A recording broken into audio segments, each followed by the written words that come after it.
कई साल पहले आसमान इतना नीचे था कि अगर आप ऊपर पहुंचते तो अपनी उंगलियों से उसे छू सकते थे। और उत्तर भारत में जहां आसमान सबसे नीचे था, वहां एक गांव था जहां एक बहुत बूढ़ी औरत एक छोटी सी मिट्टी की झोपड़ी में रहती थी। ये छोटी बूढ़ी औरत अकेली रहती थी क्योंकि उसका कोई दोस्त या परिवार नहीं बचा था। उसके पास जाने के लिए कोई जगह नहीं थी और बात करने के लिए कोई नहीं था। इसलिए खुद को व्यस्त रखने के लिए वह अपना सारा समय अपने घर और आंगन की सफाई में बिताती थी। एक गर्मी की तपिश में जब मानसून अभी तक नहीं आया था, मिट्टी इतनी सूखी थी कि हर जगह धूल थी, पेड़ों पर, झोपड़ियों और घरों की छतों पर और हवा में। लोग खांसते, छींकते और घुटते थे क्योंकि धूल उनकी नाक और गले में चली जाती थी। बेचारे आसमान को भी तकलीफ हुई। यह जमीन के इतने पास था कि जब धूल उड़ती तो ये भी खांसता और छींकता था। बूढ़ी औरत की झोपड़ी धूल से भरी हुई थी। उसने अपनी झाड़ू से छोटी सी झोपड़ी को साफ किया। उसने अपनी झोपड़ी के बाहर और अपने सामने के आंगन को भी साफ किया।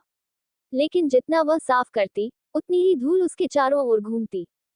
बुढ़िया झाड़ू लगाते समय जो धूल उड़ा रही थी, उससे आसमान में घुटन होने लगी।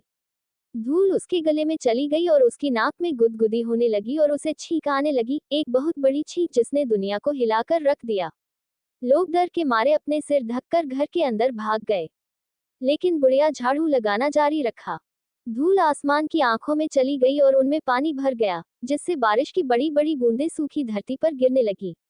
बुढ़िया को तब तक पता नहीं चला जब तक कि एक बड़ी बारिश की बूंद उसके सिर पर नहीं गिर गई। बुढ़िया ने आसमान की ओर देखा और बारिश की बूंदों को दूर कर दिया। लेकिन फिर एक और बारिश की बूंद गिरी, और फिर एक और, जब तक कि उसका प्यारा साफ आंगन बारिश की बूंदों से ढक नहीं गया। इससे बुढ़िया को बहुत गुस्सा आया।